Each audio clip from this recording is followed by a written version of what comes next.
Hello brothers and sisters, అందరికీ వందనాలు. నా సిరీస్ సమస్య ఈక్వల్ టు బైబిల్ సొల్యూషన్లో మరొక సమస్యతో మీ దగ్గరికి వచ్చాను. ఏంటంటే మనం చేసే పాపాన్ని ఆపలేకపోవటం అన్నమాట. అంటే ప్రతిరోజు మనం దేవుడి దగ్గర ఒప్పుకుంటాం, దేవా ఈరోజు ఒక పాపాన్ని చేశాను, ఇదే చివరిసారి, నేను ఇంకోసారి రిపీట్ చేయను అనేసి. కానీ మరుసటి దినాన్నే ఆ పాపాన్ని మళ్ళీ రిపీట్ చేస్తాం అన్నమాట. అవును, ఇది మనందరం చేసేదే. మళ్ళీ రిపీట్ చేస్తూ ఉంటాం అన్నమాట. దీనివల్ల మనల్ని మనమే కపటదారులు అని, వేషధారులు అని మనల్ని మనం దూషించుకుంటాం. దేవుడు చూస్తున్నాడు కానీ నేను ఎందుకు మారలేకపోతున్నానని గిల్ట్తో బతుకుతూ ఉంటాం అనమాట. కానీ వినండి, దేవుడు మీ తప్పులనే కాదు, నీలోని మారబోయే భవిష్యత్తును కూడా చూస్తున్నారు అనమాట. గుర్తుపెట్టుకోండి, బైబిల్లోని 1 యోహాను 1వ అధ్యాయము 9వ వచనంలో ఏం చెప్పబడిందంటే, మన పాపాలను ఒప్పుకుంటే అంట ఆయన క్షమించి శుద్ధి చేస్తాను అని చెప్పారంట. అంటే నువ్వు విఫలమయ్యావు కాబట్టి దేవుడు నిన్ను వదిలిపెడతాడు అనేసి నువ్వు అనుకోద్దు. ఆయన దగ్గరికి రావాలి మనం.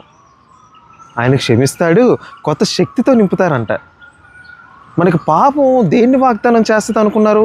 ఆనందాన్ని ఇస్తాను, మీకు ఒక మంచి పీస్తో నింపుతాను అనేసి మీకు వాగ్దానాలు చేస్తుంది. కానీ మీకు మిగిలేది సాడ్నెస్ మాత్రమే.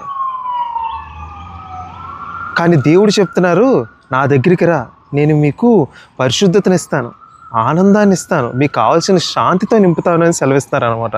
సో ఈ సైకిల్ని బ్రేక్ చేయాల్సిన సమయం వచ్చిందనమాట. ఈ పాపాలని రిపీట్ చేసే సైకిల్ని ఏదైతే ఉందో దాన్ని బ్రేక్ చేయాల్సిన సమయం వచ్చింది.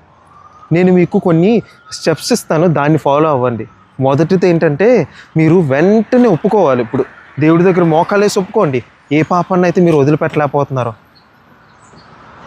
ఏ తలంపులు అయితే మీకు ఆ పాపాన్ని చేయడానికి దారితీస్తున్నాయో దాని నుంచి తొలగిపోవడానికి మీరు మొదటి అడుగు వేయండి.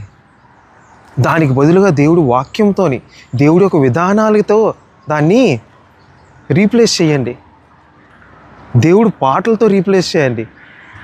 గుర్తుపెట్టుకోండి, మీరు ఒంటరి వారే కాదు, అర్థమైందా? మీకు దమ్మదగిన విశ్వాసులు చాలామంది ఉన్నారు, మీకు ప్రీచర్స్ ఉన్నారు హెల్ప్ చేయడానికి, దేవుడు వాక్యం ఉంది. ఇవన్నిటిని మీరు ఉపయోగించుకోండి. ఈ ఎడిక్షన్ నుంచి, ఈ యొక్క పాపం నుంచి మీరు బయటపడతారు కన్ఫామ్గా. గుర్తుపెట్టుకోండి, పడిపోవడం మన గుర్తింపు కాదు, లేవడం మాత్రమే మన గుర్తింపు. పాపం బలమైందే, కానీ ఆ సిలువ మీద ఏదైతే రక్తం కార్చబడిందో అది ఇంకా బలమైంది.